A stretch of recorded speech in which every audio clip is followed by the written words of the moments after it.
మీ family future కు safe investment అంటే లాండోరా the valley, కంది, హైదరాబాద్. అమరావతి నిర్మాణంలో మరొక కీలక ఘట్టం మొదలు కాబోతుంది. అసలు అమరావతి పేరు చెప్పగానే అందులో ఐకానిక్ స్ట్రక్చర్స్ అంటే ఒక 7 భవనాలు, 7 వండర్స్ లాగా చెప్తూ వస్తున్నారు. అందులో 5 హెచ్ఓడి టవర్స్ ఉన్నాయి, ఒక హైకోర్టు బిల్డింగ్, ఒక అసెంబ్లీ బిల్డింగ్ ఒక టవర్ రూపంలో వస్తుంది కాబట్టి దాని డిఫరెంట్ స్టోరీ. దానికి ఆల్రెడీ పిల్లర్ ప్రాసెస్ మొదలైంది. ఇప్పుడు హెచ్ఓడి టవర్స్కి సంబంధించినటువంటి అంశాల్లో ఒక కీలక ఘట్టం మొదలవుతుంది. ఈ హెచ్ఓడి టవర్స్లో కూడా జిఏడి టవర్ అంటే జనరల్ అడ్మినిస్ట్రేషన్ డిపార్ట్మెంట్ టవర్ చాలా ముఖ్యమైనటువంటి టవరు. దాదాపు 50 అంతస్తులు ఉంటుంది.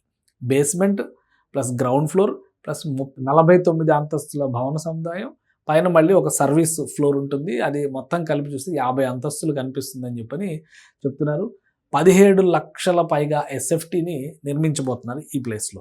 దీనికి సంబంధించి ఇప్పుడు ఈ ఐకానిక్ టవర్స్లో ముఖ్యమైనటువంటి ఘట్టం ఏంటంటే ఐరన్ కోర్ కటింగ్ ఫ్రేమ్స్ని తీసుకురావడం, డయాగ్రిడ్ వాల్ నిర్మాణం చేయడం, డయాగ్రిడ్ ఫ్రేమ్ నిర్మాణం చేయడమే కీలకమైన ఘట్టం. అయితే దీంతో ప్యారలల్గా స్లాబ్ వేయడం అనేది కూడా ఒక ముఖ్యమైన ఘట్టం. ఇప్పుడు స్లాబులు వేసేందుకు సన్నద్ధమవుతున్నారు కాంట్రాక్ట్ సంస్థల ప్రతినిధులు. ఈ నేపథ్యంలోనే Amaravati growth and infrastructure development కార్పొరేషన్కి సంబంధించిన Amaravati growth and infrastructure corporation లిమిటెడ్ని ఇంతకుముందు ఏర్పాటు చేశారు. దానికి మేనేజింగ్ డైరెక్టర్గా ఉన్నటువంటి ఎస్విఆర్ శ్రీనివాస్ గారు ఈ కన్స్ట్రక్షన్ ప్లేస్ మొత్తాన్ని, అంటే ఈ హెచ్ఓడి టవర్స్, జిఏడి టవర్ నిర్మాణం జరుగుతున్నటువంటి మొత్తాన్ని, జిఏడి టవర్ని నిర్మిస్తోంది ఎన్సిసి సంస్థ.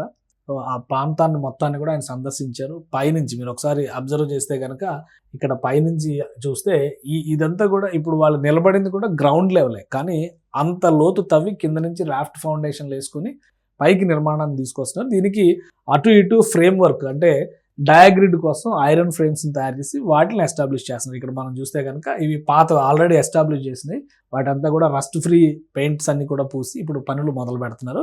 ఇక రెండో దశలో ఇది ఇక్కడ ఫ్లోర్, ఇక్కడ నుంచి స్లాబ్ ప్రాసెస్ మొదలవుతుంది. స్లాబ్ ఇప్పటివరకు వేయలే, పిల్లర్స్ చుట్టువైపులో వచ్చేటువంటి మెవాన్ టెక్నాలజీ అంటారు, షీర్ వాల్ టెక్నాలజీ అంటారు కదా, ఆ టైప్లో కాంక్రీట్ గోడల్ లాంటి ఫ్రేమ్స్ కట్టుకుంటూ వచ్చారు. బట్ ఇప్పుడు ఫస్ట్ స్లాబ్ వేయడానికి సన్నద్ధం అవుతున్నారు. దానికి సంబంధించినటువంటి ఫ్రేమింగ్ వర్క్ అంతా కూడా కంప్లీట్ అయిపోయింది.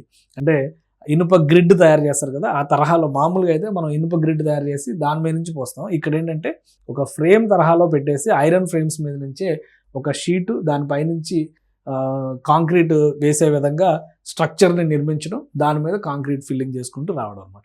సో ఇప్పుడు ఆ ప్రక్రియ మొదలు పెట్టబోతున్నారు. ఈ నేపథ్యంలోనే ఎస్విఆర్ శ్రీనివాస్ గారు మొత్తం ఈ ప్రాంతాన్ని అంతా కూడా సందర్శించారు, అధికారులతో సమీక్ష జరిపారు.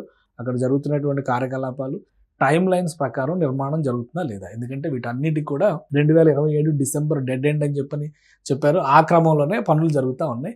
ఒక్క టవర్లో పని మొదలు పెడితే మిగతా అన్ని టవర్లో కూడా ఒక రూట్ మ్యాప్ అనేది రెడీ అయిపోతుంది అనేటువంటి ఆలోచనతో అధికార యంత్రాంగం ఉంది. సో ఇది ఒక కీలక ఘట్టం. ఈ టవర్ల నిర్మాణ బాధ్యత, పర్యవేక్షణ అంతా కూడా Amaravati growth infrastructure corporation limited చూస్తున్నట్టుంది. అందుకనే ప్రత్యేకంగా ఆయన అనుభవం అందరికీ తెలుసు. మాజీ ఐఏఎస్ అధికారి, మహారాష్ట్ర క్యాడర్ అధికారి, అలానే వర్లీ సీలింక్ నిర్మాణానికి సంబంధించి, అది ఆసియాలోనే ఒక అద్భుతమైన నిర్మాణం, బాంబే వర్లీ సీలింక్ నిర్మాణం గురించి తెలుసు, దాన్ని పర్యవేక్షించినటువంటి అధికారి. సో అందుకనే ఇక్కడ జరుగుతున్నటువంటి నిర్మాణ తీరుని, పనితీరుని, ప్రణాళికని, టైమ్ లైన్స్ ప్రకారం జరుగుతున్నటువంటి విధానాన్ని, వీటన్నిటిని కూడా ఆయన అధికారులతో సమీక్షించారు. మొత్తం ఈ 5 టవర్ల దగ్గర కూడా, అంటే ఫస్ట్ ఒక టవర్ దగ్గర ప్రాసెస్ మొదలు పెడితే మిగతా 5 టవర్ల దగ్గర కూడా పనులు ముందుకు వెళ్తాయి అన్నమాట. సో ఇదొక కీలక ఘట్టం. ఒకవైపు ఈ మధ్యనే ఐరన్ ఫ్రేమ్ కటింగ్కి సంబంధించినటువంటి యాక్టివిటీని మొదలుపెట్టారు భీమా కంపెనీ. అక్కడ మంత్రి నారాయణ కూడా అక్కడ కొబ్బరికాయ కొట్టి ప్రారంభించారు. ఆ రోజు అందరూ చూశారు. భీమా కంపెనీ ఈ ఐరన్ డయాగ్రిడ్స్ తయారు చేసేటువంటి పనిని మొదలుపెట్టింది. అవి రెడీ అవుతున్నాయి.